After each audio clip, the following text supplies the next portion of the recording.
મારી યુટ્યુબ ચેનલમાં આપ સર્વે મિત્રોનું સ્વાગત છે। તો મિત્રો, સમાન આકૃતિ શોધોમાં આપણે 47મા પ્રશ્ન સુધીની ચર્ચા અગાઉના વિડીયોમાં કરી ચૂક્યા છીએ। આજે આપણે પ્રશ્ન નંબર 48થી આ વિડીયોમાં શરૂ કરીશું। પ્રશ્ન નંબર 48। તો મિત્રો, અહીંયા તમે જોઈ શકો છો કે તમને એક તીરની આ પ્રકારની આકૃતિ આપેલી છે। આવી સમાન આકૃતિ આપણને એમાં જોવા મળે છે। તમે જોઈ શકો છો કે તીરની દિશા અને તેના જે વળાંક છે તે એક સમાન છે। બાકી ત્રણેય આકૃતિ તેનાથી તદ્દન અલગ છે, તેથી આપણો જવાબ રહેશે એ। 49મો પ્રશ્ન। તો મિત્રો, અહીંયા આપણને 1, 2, 3 અને 4 ચોરસ આપવામાં આવેલા છે। તો આવી 4 ચોરસની આકૃતિ જો આપણે જોઈએ તો આપણને તે મળે છે આકૃતિ સીમાં। બાકી દરેક વિકલ્પમાં આપણને ફક્ત 3 જ ચોરસની આકૃતિ આપવામાં આવેલી છે, તેથી આપણો જવાબ રહેશે સી। 50મો પ્રશ્ન જો આપણે જોઈએ તો 50મા પ્રશ્નમાં તમને એક ત્રિકોણ આપવામાં આવેલો છે, જેમાં નીચેના બે ભાગમાં તમે જોઈ શકો છો કે વક્ર રેખાઓ જોવા મળે છે, જ્યારે ઉપર તમને એક સીધી આડી રેખા જોવા મળે છે અંદરના ભાગમાં।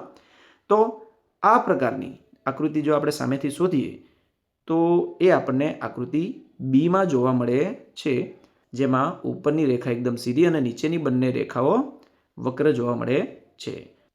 51મો પ્રશ્ન। તો મિત્રો, અહીંયા તમે જોઈ શકો છો કે ઉપર ડાબી તરફ બાદબાકીની નિશાની અને તેની સામે નીચે જમણી તરફ પણ તમને બાદબાકીની નિશાની જોવા મળે છે।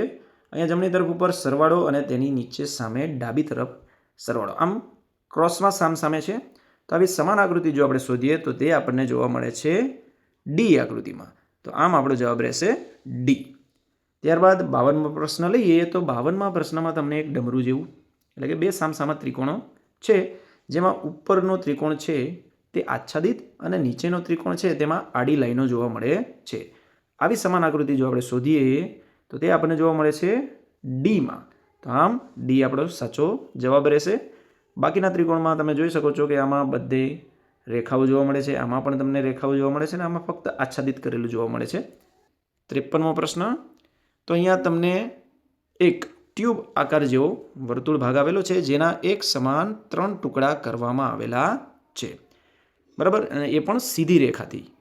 તો આવી જ આકૃતિ જો આપણે શોધીએ તો તે આપણને જોવા મળે છે આકૃતિ ડીમાં।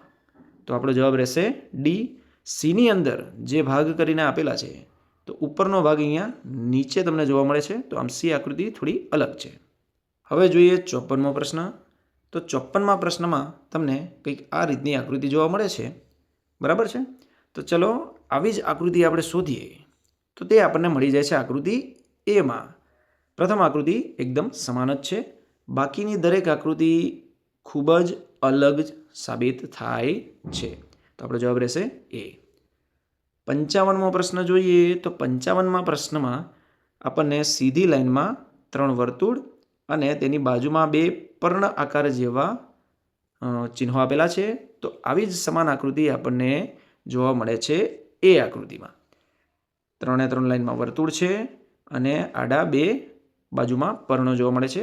અહીંયા તમને વચ્ચે ત્રિકોણ છે, અહીંયા પણ વચ્ચે ત્રિકોણ છે અને અહીંયા તમને 3 વર્તુળ એક લાઈનમાં જોવા મળતા નથી। આમ આપણો જવાબ રહેશે એ। 56મો પ્રશ્ન જો આપણે જોઈએ તો 56મા પ્રશ્નમાં આપણને જે આકૃતિ આપી છે તેવી એકદમ સમાન આકૃતિ આપણને જોવા મળે છે એ આકૃતિમાં, બરાબર છે। બાકીની આકૃતિઓ આ અલગ છે, એ પણ અલગ જોવા મળે છે અને આ આકૃતિમાં આ જે ગોળાઈવાળા અર્ધવર્તુળ ચંદ્રાકાર જે ભાગ છે જે ઉપર હોવો જોઈએ તે બાજુમાં આવી ગયા છે। 57મો પ્રશ્ન જોઈએ તો મિત્રો, 57મા પ્રશ્નમાં એક ત્રિકોણ છે, જેની અંદર આપણે એક આ કાળું ટપકું અને આ એનો જે વેધ છે તેને આપણે ધ્યાનમાં રાખીશું। તો એવી સમાન આકૃતિ આપણને આકૃતિ ડીમાં જોવા મળે છે, તો આમ આપણો જવાબ રહેશે ડી। પછી 58મો પ્રશ્ન જોઈએ તો અહીંયા એક વર્તુળના તમને 4 ભાગ થતા જોવા મળે છે અને અંદર જે નાનું વર્તુળ આપ્યું છે તેના પણ તમને 4 ભાગ થતા જોવા મળે છે। તો આવી એક સમાન આકૃતિ જો આપણે જોઈએ તો તે આપણને જોવા મળે છે આકૃતિ એમાં, બરાબર। બાકીની આકૃતિઓ આપેલ આકૃતિથી ઘણી અલગ હોવાથી તેમાં આપણે કોઈ મેચ મળતો નથી, આમ આપણો જવાબ રહેશે એ। તો પ્રશ્ન નંબર 59માં તમને એક ઇમોજી આપેલું છે, જેમાં તેની ડાબી તરફની જે આંખ છે તે કાળી છે અને જમણી બાજુની જે આંખ છે તે સફેદ છે. અને નીચે એક તીર આપ્યું છે જે જમણી તરફ આગળ વધે છે. તો એવું જ આપણે જો જોઈએ તો એ આપણને જોવા મળે છે આકૃતિ બીમાં.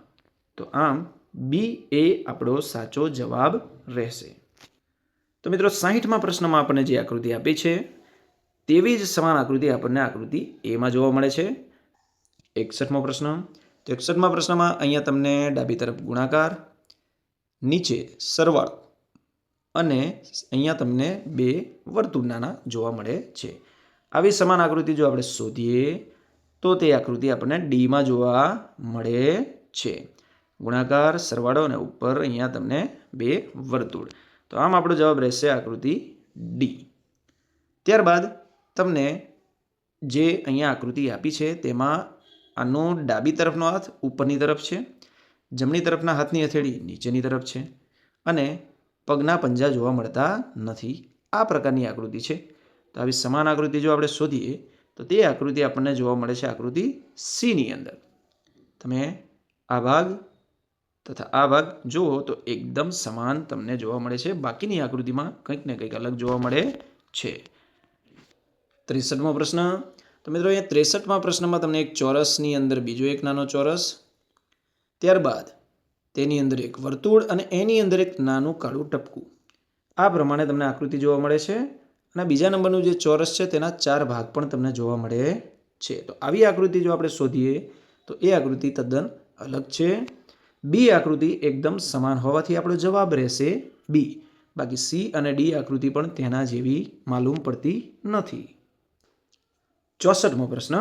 તો મિત્રો અહીંયા 64મા પ્રશ્નમાં તમે જોઈ શકો છો કે એક મોટા ચોરસની અંદર નાનો ચોરસ, ની અંદર પાછો નાનો ચોરસ, એની અંદર પાછો નાનો ચોરસ, એની અંદર ફરી પાછો નાનો ચોરસ, આમ એક સમાન દિશાવાળા અને એક સમાન ચોરસો નાના થતાં થતાં અંદર તમને જોવા મળે છે. તો આવી સમાન આકૃતિ જો આપણે શોધીએ તો તે છે આકૃતિ બી. બરાબર. બાકીની આકૃતિમાં તમે જુઓ છો કે અહીંયા તમને એક ચોરસ અલગ પ્રકારનો જોવા મળે છે. આની અંદરનો પણ ચોરસ અલગ છે. આ આકૃતિ તો પૂરેપૂરી અલગ છે. આમ બી આપણો ફાઇનલ જવાબ રહેશે. 65મો પ્રશ્ન જોઈએ તો 65મા પ્રશ્નમાં તમને એક આવી ઊભી આકૃતિ આપી છે અને તેનો ચહેરો જો આપણે જોઈએ તો તે ડાબી તરફ તમને જોવા મળે છે. એવું માનીને જો આપણે ચાલીએ તો એવી સમાન આકૃતિ આપણને જોવા મળે છે સીમાં. બાકી દરેક આકૃતિ કાં તો આડી છે કાં તો ઉલટી દિશામાં જોવા મળે છે. આમ આપણો જવાબ રહેશે સી. તો મિત્રો અહીંયા આપણે આ વિડીયોને પૂરો કરીએ છીએ. બાકીના પ્રશ્નોની ચર્ચા આપણે આવનાર વિડીયોમાં કરીશું.